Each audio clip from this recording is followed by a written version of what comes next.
Bem, muito boa tarde a todos. Peço a vossa atenção agora para darmos início à apresentação deste livro. Começo por me apresentar, uma breve apresentação. O meu nome é Tomé, sou responsável editorial da FDL Editora e desde o início do nosso mandato que temos tentado pugnar por conquistar os grandes autores do direito. Nós temos a nossa sede na Faculdade de Direito de Lisboa, como é sabido de todos, mas queríamos chegar mais longe. Não queríamos apenas ficar estagnados na nossa faculdade, embora seja uma ótima faculdade, queríamos e sempre tivemos o desejo de nos internacionalizarmos. E conseguimos este ano, aliás, temos duas revistas, uma mais direcionada para Angola, é a revista de Legislação e Jurisprudência de Angolana, e depois também temos uma outra revista mais direcionada para o Brasil, que é a Jurisdição sobre Direito Processual, mas não nos chegava a isto, ou seja, mesmo cá dentro da nossa casa, dentro de Portugal, queremos chegar mais longe. E não podia ser de outra forma, e aliás sinto-me à vontade para vos contar a história, como é que esta ligação começou. Se a pessoa permitir, vou assim contar. É uma história breve. Eu estava à conversa com o nosso comercial, e estávamos à conversa e ele tinha que nos dizer, antes de irmos embora, porque o nosso mandato está quase a terminar, antes de irmos embora nós temos que conquistar mais um grande autor, nós temos que conseguir editar mais uma grande obra, mais duas ou três certamente, e à conversa eu disse-lhe, pronto, olha Pedro, tudo se faz com a ajuda de Deus, tudo se faz. E lá estás tu com as tuas coisas, mas a verdade é que assim que eu desliguei o telefonema, a verdade é que tinha uma daquelas sugestões certamente saberão, aquelas sugestões das redes sociais, para tornar amigo, e quem é que havia de ser? O senhor professor que está à minha direita. E assim foi. Depois começámos por falar, organizámos e combinámos uma reunião, e a partir da reunião tudo o resto é história. Tudo o resto é história até aos dias de hoje, e agradeço desde já ao Sr. Professor por editar connosco. É uma grande honra para a FDL Editora poder sequer imaginar editar consigo, e esperemos estar sempre à altura dos novos desafios também que nos vai colocando, e é com muito orgulho que nos apresentamos nesta Feira do Livro tão atípica, com um livro que nos é tão querido e que editamos logo com a maior das certezas. Para já, vamos ver um vídeo da Presidente da Assembleia Legislativa dos Açores, e agradeço também a todos a vossa presença. Muito obrigado. O mundo depara-se com um dos maiores desafios de sempre. A pandemia de Covid-19 que assolou o mundo, o nosso país e os Açores, fez-nos refletir e fez-nos mudar de forma radical a nossa forma de viver, a forma como as nossas instituições e as nossas empresas funcionam. O Parlamento não ficou imune a esta mudança e, de facto, numa região arquipelágica como é a dos Açores, em que a maior parte das ilhas estão ligadas por ligações aéreas, nós tínhamos que efetivamente encontrar soluções alternativas àquela que habitualmente utilizamos para fazermos as nossas reuniões plenárias. Se a parte lógica e o primeiro pensamento foi que teríamos que efetivamente utilizar o suporte digital para o efeito, a verdade é que não bastaria fazer uma ligação informática entre as 9 ilhas. Aliás, a Assembleia já dispunha de um moderno e eficaz sistema de videoconferência que ligava já aqui a sede na Ilha do Faial às restantes 8 ilhas, mas era necessário fazer um upgrade, fazer melhoria do sistema, e isso tudo nós tínhamos a certeza de que seria facilmente implementado e concretizado. Mas efetivamente aquilo que nos preocupava era a legitimidade das decisões que seriam emanadas de um Parlamento 100% digital. E deixo aqui o meu reconhecimento pessoal, mas também enquanto Presidente desta Assembleia, ao professor Jorge Bacelar Gouveia, que de forma pronta e disponível, aliás, como sempre, que foi necessário colaborar com este Parlamento na defesa da melhoria do seu funcionamento e das leis que daqui emanavam. A verdade é que, mais uma vez, o professor Jorge Bacelar Gouveia, prontamente respondeu que sim e de forma extremamente disponível e colaborativa ajudou-nos a encontrar um caminho que, juntamente, naturalmente, com a disponibilidade e o empenho dos serviços desta Assembleia e com o apoio total da Mesa e da Conferência de Líderes do Parlamento açoriano, foi possível encontrar uma solução que não só permitisse a ligação virtual a todas as ilhas dos Açores, que permitisse que o trabalho dos deputados que têm assento neste Parlamento pudesse continuar em prol da representatividade do povo açoriano, em prol da sua ação legislativa, em prol da sua ação de fiscalização da ação governativa, mas que a legitimidade de todas as decisões que fossem emanadas deste Parlamento não pudessem ser postas em causa. Não foi um caminho fácil, mas conseguimos fazer e estivemos perante 3 reuniões em plenário 100% virtual e digital. Deixo aqui mais uma vez o meu total reconhecimento ao professor Jorge Bacelar Gouveia, que através da expressão escrita deixa agora registado em livro mais este ultrapassar de desafio, mais a concretização de um objetivo em prol daquilo que o Parlamento dos Açores teve que, em termos de reorganização, em termos de pensamento futuro, fazer para que efetivamente a ação da representatividade do povo açoriano e a ação legislativa não pudessem ser postas em causa. Muito obrigada, professor Jorge Bacelar Gouveia, e estou certa que o Parlamento dos Açores continuará conjuntamente consigo a trabalhar quando outros desafios se colocarem pelo nosso caminho. Muito boa tarde a todas e a todos. Um grande gosto aqui estar na Feira do Livro, este sítio magnífico neste fim de tarde. E acreditem que é com emoção que aqui também regresso, que aqui apresento uma vez mais um livro. Recordo, julgo que o ano passado, ter apresentado aqui um livro em conjunto com um grande amigo, um livro em coautoria, o Dr. Júlio Alves Pinheiro, que por acaso também está aqui presente neste espaço.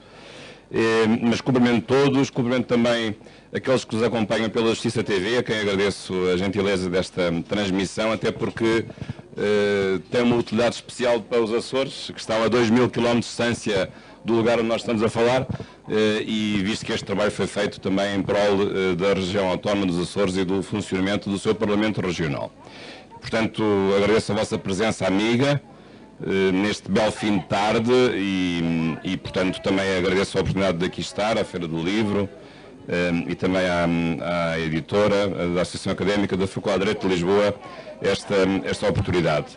E agradecer também ao Dr. Tomé Batista Cardoso a sua gentil apresentação, o facto de ele agora deixar de ter funções mais específicas na Associação Académica não quer dizer que não possa continuar a acompanhar o trabalho desta associação de estudantes, que também agora está numa fase de renovação dos seus livros e da sua editora. És muito conhecida, fiz o meu curso na Faculdade de Direito da Universidade de Lisboa, recordo muito bem de todos os livros que li e comprei nesta associação académica, em variedíssimos formatos. Aliás, como digo aqui neste livro, o meu primeiro escrito jurídico, curiosamente, foi nesta editora, ainda era aluno do 5º ano, salvo erro, um artigo sobre um tema um pouco estranho, mas que infelizmente agora se tornou real, que imaginem os limites circunstanciais da revisão constitucional. Um artigo na antiga revista jurídica da Associação Académica da Faculdade de Direito da Universidade de Lisboa. Portanto, recordo tenho esta recordação deste momento realmente da minha ligação, além de outros livros que eu também lá publiquei, mas este foi realmente o primeiro em formato de artigo nessa revista, que entretanto tem tido as suas vicissitudes, mas penso que é uma revista muito importante, porque é uma revista que visava sobretudo também promover os estudos e os escritos dos alunos que já estavam a chegar ao fim da licenciatura, e depois também de muitos assistentes, estagiários e assistentes. Depois tive a ocasião também de publicar outros artigos. Portanto, o meu acolhimento e a minha satisfação, o meu agradecimento também pela presença do Dr. Tomé, e da Justiça TV neste ato, nesta cerimónia. E esta cerimónia não deve ser longa, até porque eu não posso falar muito sobre o livro, depois não vão comprar o livro, eu quero comprar um livro, porque de facto não vou agora dizer tudo, tenho que deixar aqui algum mistério para o momento da compra do próprio livro. Mas há 3 palavras que eu queria aqui deixar, palavras a respeito deste livro, também cumprimentando vários colegas da assistência, colegas professores, o professor Paulo Alter aqui está, o Sr. Conselheiro José Tavares, o professor José Fontes, também cumprimento a colega do Conselho Fiscal de Ordens Advogados, a doutora Bárbara Barreiros, que aqui está, e portanto, colegas, alguns alunos, alguns amigos que aqui estão, portanto, também gostaria de vos cumprimentar todos. Mas a primeira palavra é uma palavra em que eu devo realmente referir alguns agradecimentos. Desde logo, como imaginam, o agradecimento à Sra. Presidente da Assembleia Legislativa da Região Autónoma dos Açores, que teve a gentileza deste vídeo, também fez o prefácio a esta obra, e de facto agradeço a confiança pelo trabalho, um trabalho que não foi fácil, reconheço, um trabalho que foi feito sob pressão, mas que penso que resultou bem para resolver um problema específico sobre o qual, aliás, já vos irei referir alguma coisa com mais desenvolvimento. Também agradeço neste momento, queria fazer essa referência ao chefe de gabinete da Sra. Presidente, Dr. João Garcia, também a doutora Gracinda Sousa, que era adjunta, agora deixou de o ser, da Sra. Presidente, e com quem tive longas conversas, como imaginam, para articular um conjunto de equilíbrios que era necessário fazer na solução jurídica que acabou por prevalecer na alteração do regimento da Assembleia Legislativa dos Açores. Portanto, também fica aqui o meu agradecimento à doutora Gracinda Sousa, e claro, também aqui à Associação Académica e também ao Dr. Tomé a oportunidade desta publicação. Portanto, estes são os meus agradecimentos, e que são agradecimentos sentidos, porque isto não foi um momento fácil, foi um momento em que também entramos todos em pandemia. Nessa altura estávamos todos fechados em casa, mas eu tinha ainda este encargo ainda mais incisivo de realmente ter que fazer um trabalho com urgência para corresponder a um problema que se colocava. E já agora, qual era o problema? O problema era que a Assembleia Legislativa dos Açores, a certa altura, deixou de poder funcionar com a presença física de todos os deputados, e a sede, nos Açores, como sabem, há várias sedes dos órgãos do Governo. O Governo tem a sede em Ponta Delgada, a Assembleia Legislativa tem a sede na cidade da Horta, e o representante da República tem a sede em Angra do Heroísmo. E, na verdade, a certa altura foram decretadas medidas, primeiro no estado de emergência e depois no estado de calamidade, medidas de impossibilidade de ligações aéreas e até marítimas nas várias ilhas, e, portanto, a certa altura o Parlamento açoriano não tinha possibilidade de reunir presencialmente, porque tem a sua sede na cidade da Horta, onde está a sede da presidência da Assembleia Legislativa, aqueles deputados dos vários partidos que vivem na cidade, na Ilha do Faial, mas não havia mais nenhuma possibilidade de reunir presencialmente o Parlamento. E, portanto, o problema era que havia um conjunto de legislação regional que era necessário aprovar com a máxima urgência, mas como se os deputados não podiam sair da sua casa ou das suas ilhas, que também não são muito grandes, como é que se podia formar uma vontade coletiva de um órgão deliberativo, não havendo a possibilidade de uma reunião presencial na cidade da Horta, na sede da Assembleia Legislativa Regional. E, portanto, esta é que era a questão que estava em cima da mesa e tinha que ser resolvida com alguma urgência.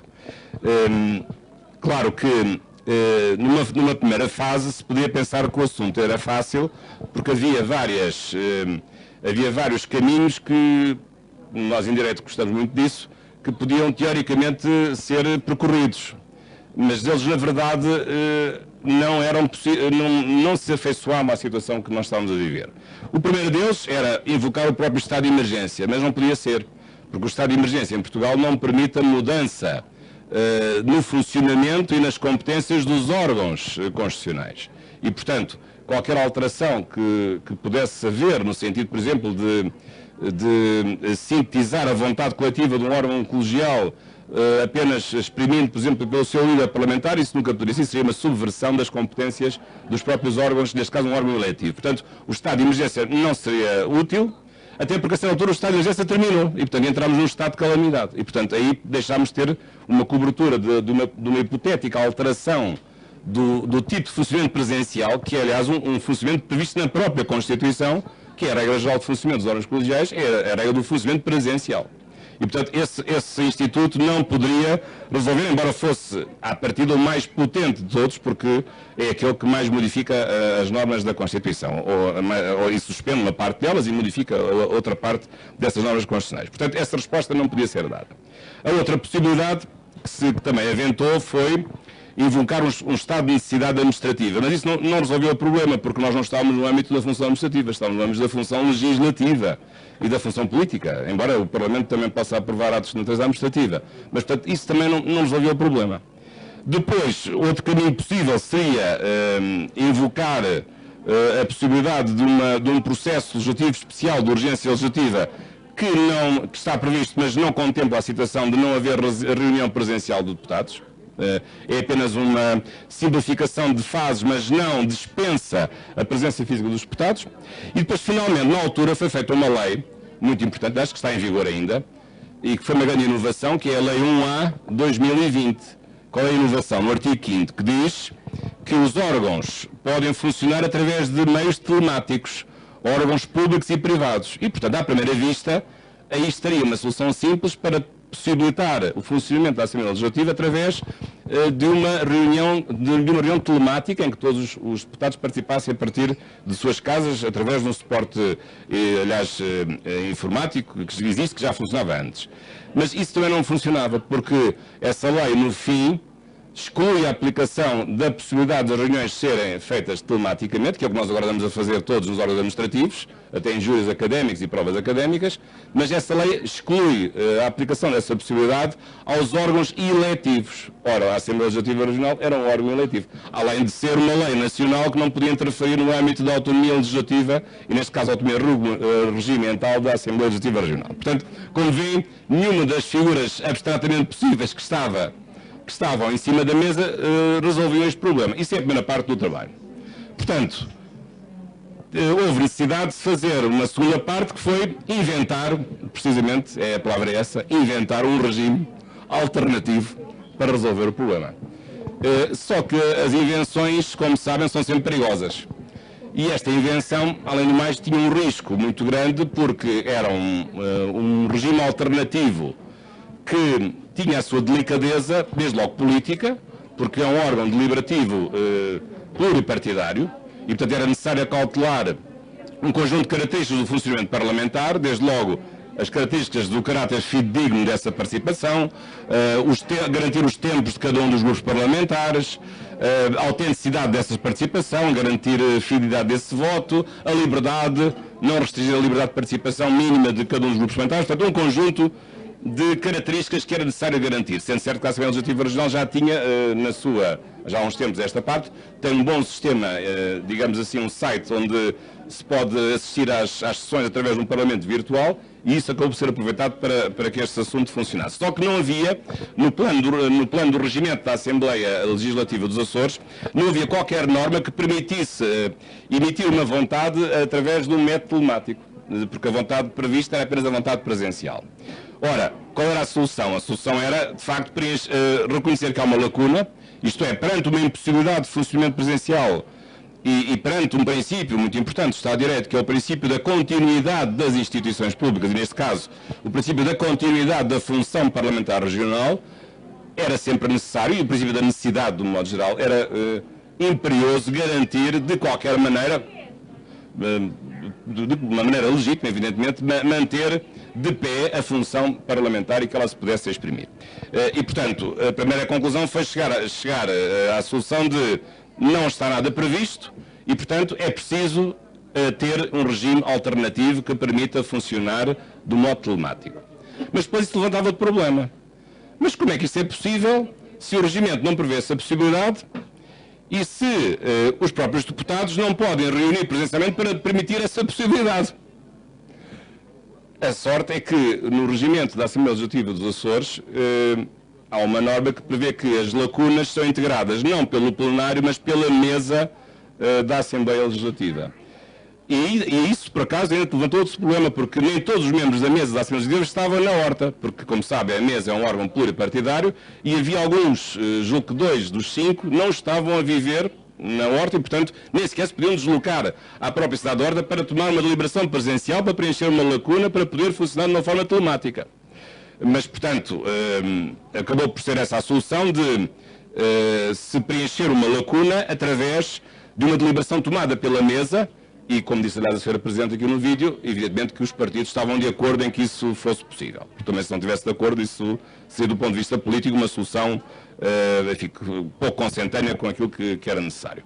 Portanto, o caminho foi esse de admitir que as deliberações pudessem ser tomadas por cada deputado na sua casa, no seu terminal de computador, portanto nas 9 ilhas dos Açores, mas com uma série de cautelas e de restrições complicadas. Desde logo havia um problema, e depois a certa altura, enfim, em conversas várias que fui tendo também com a doutora Gracinha da Sousa, era o problema de saber, a votação podia ser nominal, isto é, cada deputado tinha que dizer por si próprio se votava expressamente, porque se assim fosse as votações demoravam 3 ou 4 horas.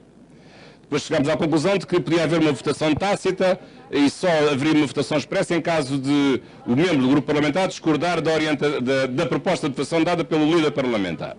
Esse foi outro problema também que se colocou, porque na primeira experiência de funcionamento telemático o Parlamento durou 6 horas para votar um decreto legislativo regional.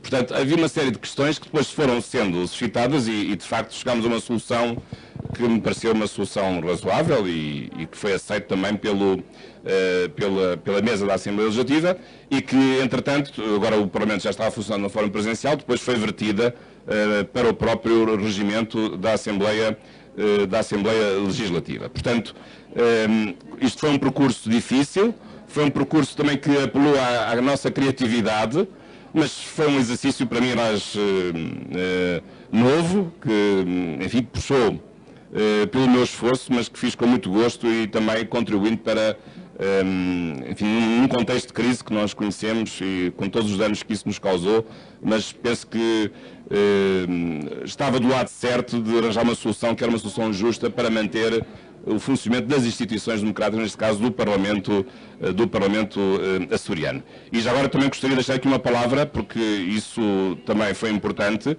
uma palavra de apreço ao próprio representante da República para os Açores, que também foi acompanhando o assunto. Como sabem, é um órgão que depois intervém na assinatura dos decretos legislativos regionais e também houve, da parte do representante da República para os Açores, o acompanhamento e o acordo quanto a esta solução que estava a ser desenhada. Claro que o representante da República não intervém nas normas regimentais, mas podia perfeitamente suscitar dúvidas quando lhe chegasse um decreto legislativo regional aprovado que não fosse através do método tradicional das reuniões presenciais, tendo havido antes uma alteração que podia suscitar dúvidas sobre a sua legitimidade, a tal alteração que permitiu no regimento que as eleições fossem tomadas de uma forma telemática e não de uma forma presencial. Portanto, também deixo aqui esta palavra ao Sr. Representante da República para os Açores.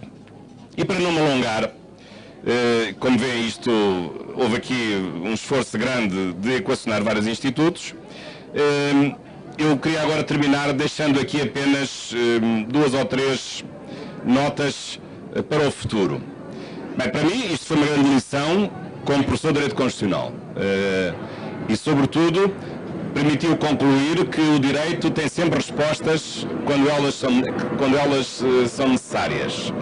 Portanto, aqueles que dizem que os juristas só existem para complicar, estão enganados.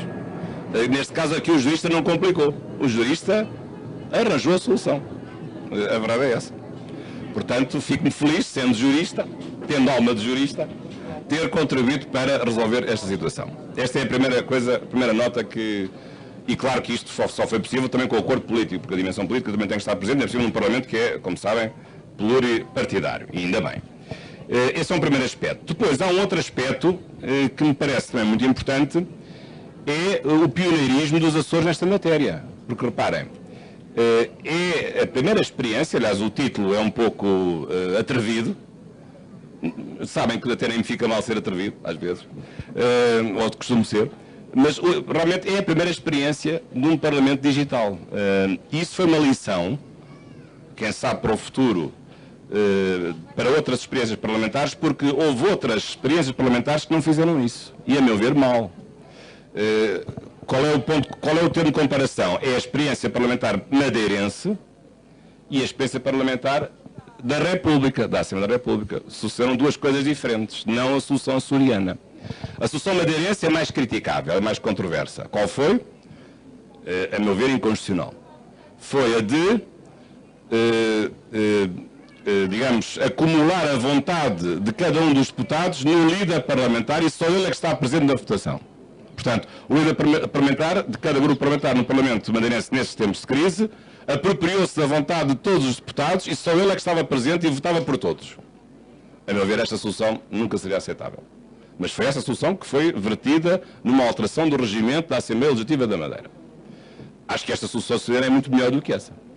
Porque todos exprimiam a vontade, embora aqueles que discordassem podiam exprimir uma vontade negativa expressa, mas aqueles que concordavam exprimiam uma vontade tácita positiva.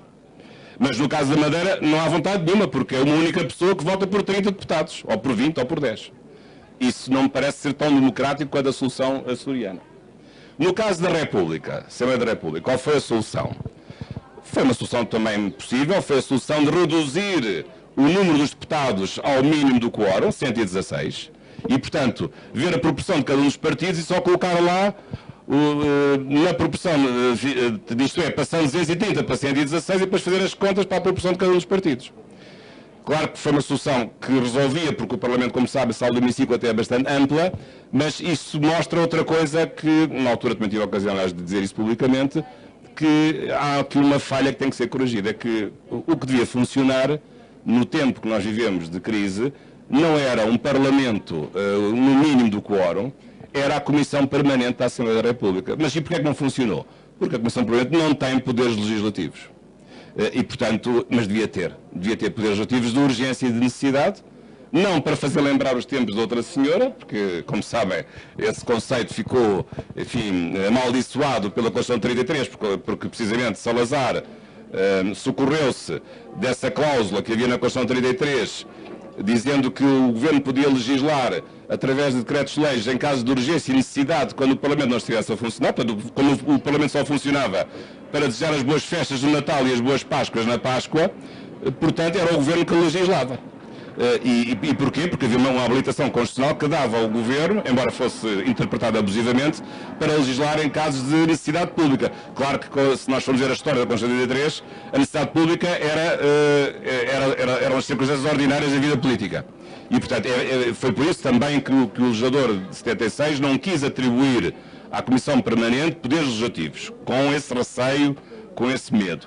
Mas acho que isso devidamente limitado e com controle por parte do Tribunal Constitucional, penso que não haveria qualquer dúvida em atribuir e seria necessário, e esta experiência que vivemos mostrou à sociedade a necessidade da Comissão Permanente poder funcionar também com poderes legislativos, e espero que na próxima revisão constitucional isso possa ser consagrada a solução de a Comissão Permanente poder ter competências de natureza legislativa.